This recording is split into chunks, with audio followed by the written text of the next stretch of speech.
Hey, bonjour. Pourquoi une grande église est plus facile à diriger qu'une petite assemblée? Je suis au dehors tranquillement. Une petite assemblée, vous savez, quand les gens viennent, quand l'assemblée est petite, les gens, ils font le malin sur toi. Quand tu es pasteur, euh, premièrement, ils se disent, s'ils partent, eh bien, il n'y aura plus personne dans l'assemblée. Donc les gens, des fois, ils font le malin sur toi.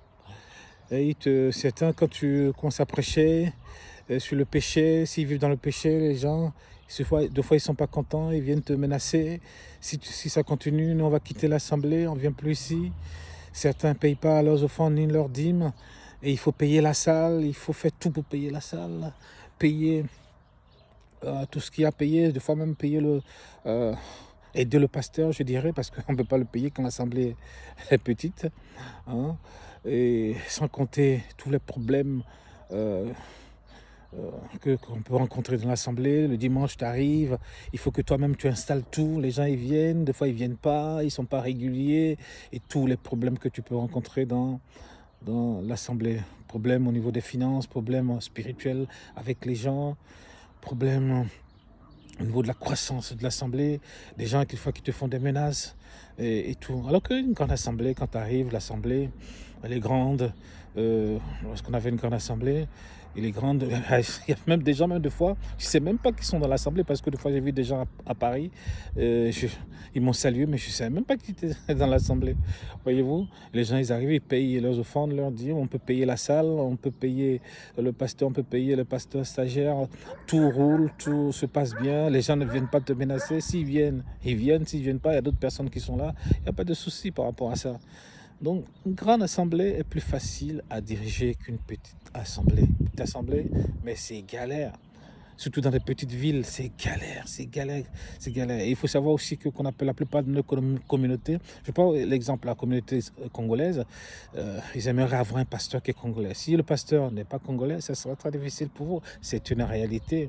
La communauté ivoirienne ou la communauté camerounaise ou d'autres communautés, ils aiment voir un pasteur qui, quelquefois, vient de chez eux. C'est pas un principe, mais les gens sont comme ça. Les gens aiment avoir un pasteur qui vient de leur pays, qui parle le même, euh, qui parle le lingala ou qui parle la même langue qu'eux. C'est comme ça.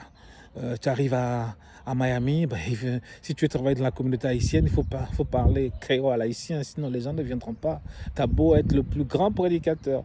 Mais ben, c'est comme lorsque tu arrives aux États-Unis, si tu veux travailler dans la communauté américaine, ben, il faut être comme eux, il faut parler américain, vivre comme eux, sinon ces gens-là, ces personnes ne viendront pas, ces fois ne viendront pas.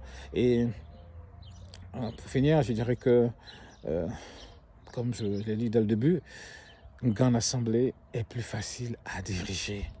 Quand tu as une équipe autour de toi, une équipe vraiment qui sont engagées, une équipe vraiment qui veut travailler pour le Seigneur, des gens qui sont bien, qui ont un cœur bien, qui aiment, qui ont de l'amour les uns pour les autres, vraiment, les choses se passent super bien. Mais quand tu as une petite assemblée, les gens se guettent, les gens font la concurrence entre eux, les gens qui veulent prendre la place de l'autre, c'est très, très difficile. Donc vraiment que Dieu nous aide. Que Dieu nous aide. Et les pasteurs qui sont dans la petite assemblée, vraiment, Yako, au moins que le Seigneur vous fortifie, le Seigneur vous aide afin que vos églises puissent grandir. Et avec le Covid encore, la plupart des petites assemblées, beaucoup ont disparu. Beaucoup de petites assemblées ont disparu parce qu'ils n'avaient pas beaucoup d'argent pour payer le pasteur ni pour payer la salle. Beaucoup de petites assemblées ont disparu. Vraiment, Yako à tous les pasteurs qui actuellement n'ont pas d'assemblée et qui ont perdu leur chrétien. Hein. Donc vraiment que Dieu vous bénisse, le Seigneur vous fortifie. Hein. Amen.